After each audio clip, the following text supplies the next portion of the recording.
नमस्कार, आप सभी का स्वागत है भाग्यम में। मैं हूं पंडित चंद्रशेखर शर्मा। दर्शकों, सबसे पहले हम बात करते हैं आज के दिन के पंचांग की। आज दिनांक है 16 जून सन 2023, विक्रम संवत 2080 चल रहा है। आषाढ़ मास है, कृष्ण पक्ष है, ग्रीष्म ऋतु है, तिथि त्रयोदशी है। आज मास शिवरात्रि है और आज का वार है शुक्रवार। आज के नक्षत्र की बात करें तो कृतिका नक्षत्र दोपहर बाद 3:07 तक रहेगा। आगे रोहिणी नक्षत्र है।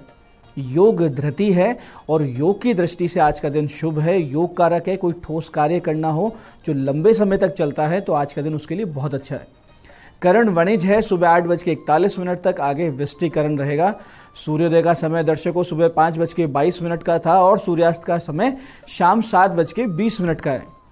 आज का राहु काल सुबह 10:30 से 12 बजे के बीच है। इसे पूरी तरीके से टाल दीजिएगा क्योंकि इसमें कोई शुभ कार्य शुरू नहीं करना चाहिए और लंबी यात्रा पे नहीं निकलना चाहिए।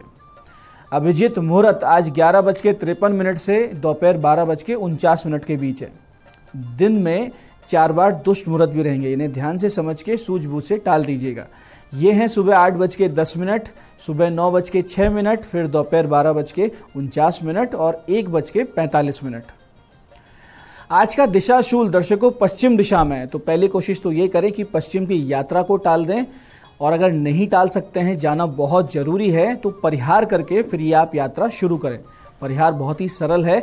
पश्चिम की ओर मुख कीजिए, थोड़ा सा जौ या राई के दाने खाकर पहले 5 कदम पीछे चलिए, और इस दौरान यानी जब ये पूरी प्रक्रिया आप करें तो भगवान श्री राम या अपने अपने इष्ट को हृदय में ध्यान करते हुए उनसे प्रार्थना करके फिर ये यात्रा कीजिए। ऐसा करेंगे तो यात्रा शुभ मंगल में सुरक्षित हो जाती है और कार्य आपका सिद्ध हो जाता है। आज का शुभ समय दर्शकों यानी आज के दिन का सदुपयोग करने का जो समय है वो है सुबह 7:30 से सुबह 10:30 तक, फिर दोपहर 12:21 से दोपहर 2 बजे तक। ये दोनों कालखंड बाकी पूरे दिन की अपेक्षा ज़्यादा शुभ और योग कारक है। अच्छे एफर्ट्स करने हो, कोई बहुत जरूरी काम हो, बिजनेस मीटिंग हो, तो इन समय का ध्यान रखते हुए कीजिए, सफलता के चांसेस ज़्यादा रहेंगे। आज की चंद्र राशि दर्शकों वृष है, यानी चंद्रमा अपनी उच्च राशि में गोचर कर रहे हैं, जिससे आज का यह दिन सभी 12 राशियों के लिए कुछ इस प्रकार रहने वाला है। सबसे पहले बात करते हैं मेष राशि की। मेष राशि वालों को होगा आज अपनी वाणी से लाभ और सुधरेगा स्वास्थ्य। वृष राशि वाले अपने जीवन साथी से पाएंगे संतुलन और अपने जीवन में एक सपोर्ट मिलेगा उन्हें और आगे बढ़ने की प्रेरणा मिलेगी। मिथुन राशि वाले आर्थिक नुकसान का सामना करना पड़ सकता है, सोच समझ के इन्वेस्टमेंट करें। कर्क राशि वालों को होगा जबरदस्त लाभ, हर प्रकार से सफलता के योग बने हुए हैं। सिंह राशि वालों को कैरियर में मिलेगी एक नई पहचान, और कन्या राशि वाले आज धार्मिक स्थानों पर जा सकते हैं और मन आध्यात्मिक रहेगा। तुला राशि वाले स्वास्थ्य का रखें ख्याल, कोई गुप्त गूढ़ तथ्य आपको पता लग सकता है। वृश्चिक राशि वाले अविवाहितों को योग्य प्रस्ताव मिल सकते हैं। धनु राशि वालों को लेन देन में सूझबूझ बरतनी चाहिए, किसी को दिया हुआ धन आज आपको वापस मिल सकता है। मकर राशि वाले छात्र छात्राओं के लिए सफलता लाएगा ये दिन, और कुंभ राशि वाले अपने भाई बहनों से पाएंगे सपोर्ट। मीन राशि वालों को बढ़ेगा पराक्रम और आत्मविश्वास। आज आपका दिन है, इसका पूरा सदुपयोग कीजिए। अब करते हैं आज के दिन की ज्ञान चर्चा, जो आपकी हमारी अंत्य दृष्टि को, प्रज्ञा को जागृत करेगी। फिर आगे समझेंगे उन विशेष उपायों को जो जीवन को सुगम, सुरक्षित, सुंदर और सफल बना देते हैं। अंत में करेंगे आज के दिन की ज्योतिष मंत्रणा और समाधान।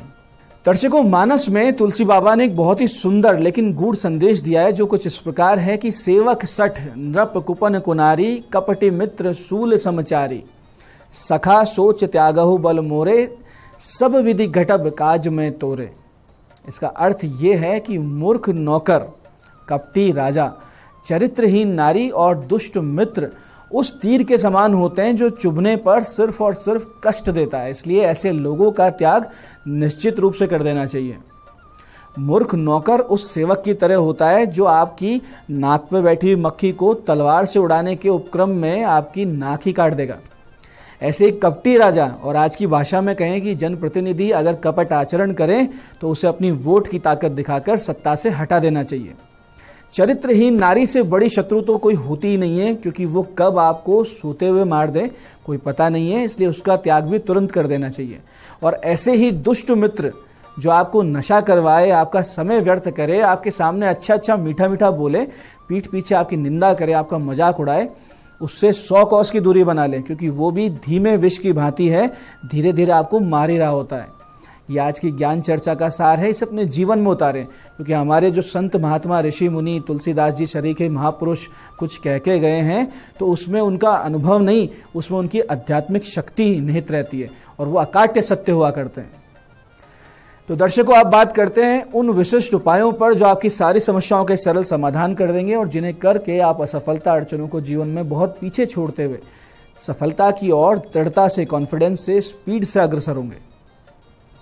सबसे पहले बात करते हैं उनकी जिनका जन्मदिन है। तो जिनका जन्मदिन है, आप सभी आज सुबह 11:30 पे भगवान शिव जी पर मीठे दही और तीर्थ जल से अभिषेक करें और शाम बाद कुछ निर्धनों को चावल वितरित करें। तो आने वाला जो वर्ष है आपके लिए बहुत ही सुंदर रहेगा, योगकारक रहेगा, ईश्वरीय अनुकंपा के साथ बीतेगा। दर्शकों, जब आपकी ग्रह दशा अत्यंत विपरीत चलने लगे और लगातार उपायों के बाद भी आप समस्याग्रस्त रहें, असफलता पीछा ना छोड़ें, तो ऐसी स्थिति में आपको नवग्रह शांति एक साथ करवानी चाहिए। यानी जब ये पता नहीं लग रहा कि समस्या कहाँ से आ रही है तो सारे नवग्रह की शांति करवा लीजिए। सक्षमता हो यानी पैसे हो तो करवा सकते हैं, नहीं हो तो ऐसे में रुद्राभिषेक करवाइए। और रुद्राभिषेक भी आप नहीं करवा सकते हैं तो नित्य आप स्वयं गंगा जल मिला हुआ जल शिवलिंग पर अभिषेक करें और मंदिर में बैठकर यथाशक्ति महामृत्युंजय का जाप करें, तो भी आपके बिगड़े हुए भाग्य को ये क्रिया संवार देगी। इसके अलावा भी कुछ छोटे छोटे नियम आपको बना लेने चाहिए, जैसे कि प्रातः मुंह अंधेरे एक फिक्स टाइम पर, यानी एक टाइम एकदम निश्चित होना चाहिए, चींटियों के बिल के पास भुना हुआ आटा जिसमें बाजरा, जौ और उड़द का आटा अवश्य हो, देसी शक्कर यानी गुड़िया खांड हो और नारियल का हल्का सा तेल मिला हुआ हो, ये वहाँ बिल के पास आप डाल दिया करें। फिक्स टाइम और मुंह अंधेरे करना यानी सूर्योदय से पहले। एक और नियम है कि पहली रोटी आपकी गौ माता की और अंतिम श्वान की अवश्य रखें। और माताएं बहनें जो रसोई में कार्य करती हैं तो अग्नि में भोग लगाने की आदत बना लें और अपनी थाली में से गौग्रास और कौवों के लिए एक टुकड़ा अवश्य निकालें। अपनी कुल देवी देवता और पितृगणों को उनके अनुसार भोग तर्पण समय समय पर करते रहें। इसके साथ साथ अतिथि सेवा चलती रहे, घर की साफ सफाई शुद्धता में कोई कमी ना आए और आधे घंटे अपने इष्ट का कोई भी पूजा नित्य घर में आप करते रहें तो 99% समस्याएं वैसे ही शांत हो जाती है। ऐसे ही दर्शकों, धन की कमी होना या कहें कि निर्धनता आज के इस युग का सबसे बड़ा अभिशाप है। जब धन ना हो तो समझिए संसार में ना आपका कोई है ना आप किसी के हैं। धन भाग्य में लिखा होगा तो अवश्य आएगा, लेकिन प्रारब्ध अगर दोषपूर्ण है तो धन आगमन में कठिनता होती है। ऐसी स्थिति में साधना के द्वारा, तप के द्वारा आप अपने भाग्य को, अपने प्रारब्ध को बदल सकते हैं। आवश्यकता सिर्फ इतनी सी है कि आप में दृढ़ इच्छा शक्ति होनी चाहिए और सही दिशा आपको मिलनी चाहिए। दिशा हम आपको दे रहे हैं और इच्छा शक्ति आपको प्रबल रखनी है। इस समस्या के लिए आप कीजिए माता आदि शक्ति का एक लघु अनुष्ठान। करना सिर्फ ये है कि पंचोपचार से भगवती का नित्य पूजन करें, लाल वस्त्र हो आपके खुद के, लाल आसन पर बैठें, रुद्राक्ष या लाल चंदन की माला हो और इस विशेष मंत्र की कम से कम 5 माला नित्य आप जाप करें। जब से पहले गणेश पूजन करें, गुरु पूजन करें और शिव पूजन अवश्य करें और फिर नित्य इसकी 5 माला कम से कम, अधिक आपकी जितनी क्षमता हो। जब आपके 12,500 जब पूरे हो जाएंगे तो इस मंत्र का स्पष्ट प्रभाव आपको दिखने लगेगा और जितने समय तक आप इसको जाप करते रहेंगे उतनी ही आपकी उत्तरोत्तर तरक्की अपने आप होती रहेगी। मंत्र ध्यान से समझिएगा। मंत्र इस प्रकार है, ओम सर्व बाधा विनिर्मुक्तो धनधान्य सुतान्विते मनुष्यो मत प्रसादेन भविष्यति न संशय। मंत्र को फिर से समझते हैं। ओम सर्व बाधा विनिर्मुक्तो धनधान्य सुतान्विते मनुष्यो मत प्रसादेन भविष्यति न संशय। इस अनुष्ठान से आपको जबरदस्त लाभ होगा। आप स्वयं कीजिए और इसका चमत्कार देखिए। निश्चित रूप से आपका भाग्य संवरेगा, समस्याओं से आप बाहर आएंगे। तो दर्शकों, ये थे आज के वो विशिष्ट उपाय जो आपको बहुत बड़ी समस्याओं से भी बाहर ला सकते हैं और आपके भाग्य को, आपके प्रारब्ध को पूरी तरीके से संवार सकते हैं। अब बात करते हैं आपके सवालों की। आपके सवालों में आज हमारे पास जन्म पत्रिका आई है हमारे दर्शक आलोक शर्मा जी की अजमेर से।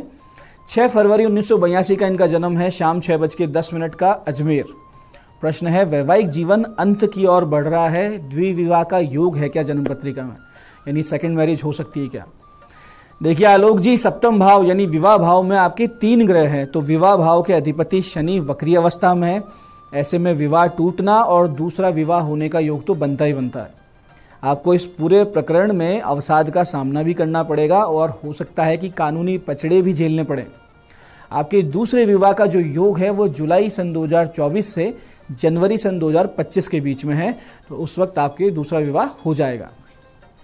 आज की दूसरी जन्म पत्रिका हमारे पास आई है हमारी दर्शक रीता सैनी जी की झुंझुनू से।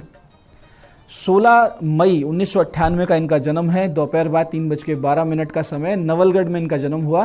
प्रेम विवाह होगा या अरेंज, ये इन्होंने पूछा है। देखिए रीता जी, आपके प्रेम विवाह के बहुत ही प्रबल योग बिल्कुल भी नहीं है, क्योंकि प्रेम संबंधों का जो कारक होता है पंचम भाव का स्वामी पंचमेश, वो नीच राशि में।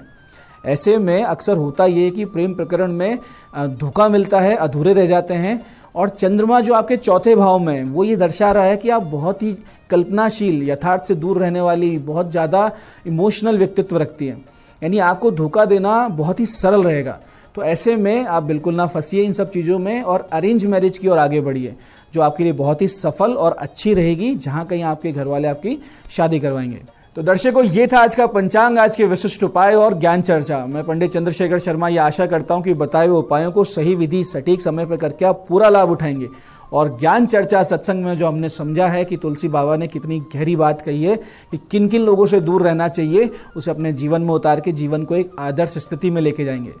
कार्यक्रम में बने रहने के लिए बहुत बहुत साधुवाद। भगवती आप सबका कल्याण करे।